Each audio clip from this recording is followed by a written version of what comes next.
Part 2. The moment Coyote stepped through the door, I felt a wave of relief wash over me. He was home, and somehow I felt safer. But the relief was short lived because the truth gnawed at my inside, threatening to tear me apart. Coyote didn't know what I had done. I was too ashamed to tell him. As we embraced, I could feel the distance between us, a barrier that hadn't been there before. He kissed my forehead and asked if everything was okay. Fine, I lied, forcing a smile. For the next few days, I tried to act normal. I cooked his favorite meals, smiled when he told me stories about his trip, and laughed when he made jokes. But inside, I was a wreck. Every time I stepped outside, I feared Jide would be lurking. I took different routes to avoid him, but it didn't matter. He always found me, whether it was by sending messages or simply sitting by the gate like a lost puppy. One evening, Kayode sat me down. He had noticed I was acting strange. Are you sure everything is okay, Amina? He asked, his eyes filled with concern.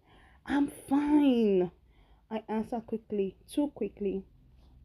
He didn't push, but I knew he wasn't convinced. That night, as I lay beside him, in bed, staring at the ceiling, I wondered if I should tell him. I wondered if I should just tell him. Maybe he would understand. Maybe if I told him about the fight, the anger, and the mistake I had made, he would forgive me. But what if he didn't? What if he'd left me?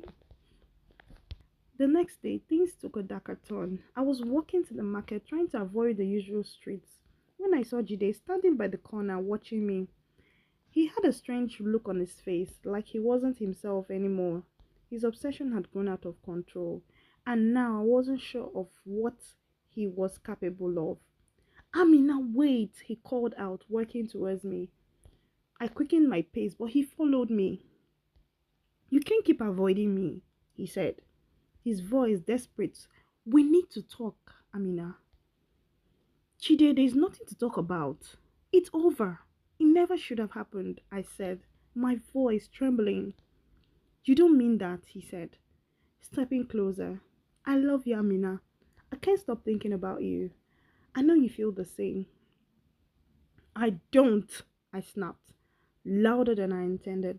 I love my husband. I made a mistake, but it's over. Please leave me alone. Chide's face darkened. You don't understand. I need you. I had a dream you were pregnant. We're meant to be together. The words sent chills down my spine. I turned and I walked away as fast as I could, my heart pounding in my chest. I need to find a way to stop him. This has gone too far. When I got home, I locked the door behind me and leaned against it, trying to be calm, my heart racing, still fast. Coyote wasn't home yet, but I knew I couldn't keep this secret much longer. Jide's behavior was getting worse, and I feared what he might do next. That night, I couldn't sleep. Every little sound made me jump. What if Chide came to the house? What if he tried to talk to Coyote? The thought made my stomach twist in knots. I had nothing. I was thinking I had to do something. The next morning, I decided to confront Jide one last time. I needed to make him understand that he has to stop, that I would never leave my husband for him. I walked to his house, my heart pounding every step. As I approached, I saw him sitting outside, staring at the road like he was waiting for me. When he saw me, he smiled, but it wasn't the same smile I remember. There was something dark behind it, something unsettling. I knew you would come, he said, standing up. This needs to stop, Jide, I said, trying to keep my voice steady. It was a mistake. I love my husband. I'm not leaving him. You have to let this go. His smile faded. He took a step backwards and took a step towards me. I can't. You don't understand. I need you, Amina. We belong together. No, we don't, I said, stepping back. If you don't leave me, I will have no choice but to tell my husband. At the mention of Coyote, Jide's expression shifted, his eyes darkened, and for a moment I thought he might do something reckless, but then he took a deep breath and stepped back. Fine, he said quietly, his voice barely a whisper, but this isn't over, Amina. You will see.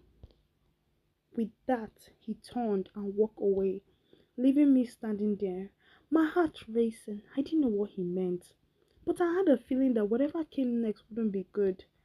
As I walked back home, a sense of dread settled in the pit of my stomach. Jide wasn't going to give up that easy. I wasn't sure how much longer I can keep this from Kayode.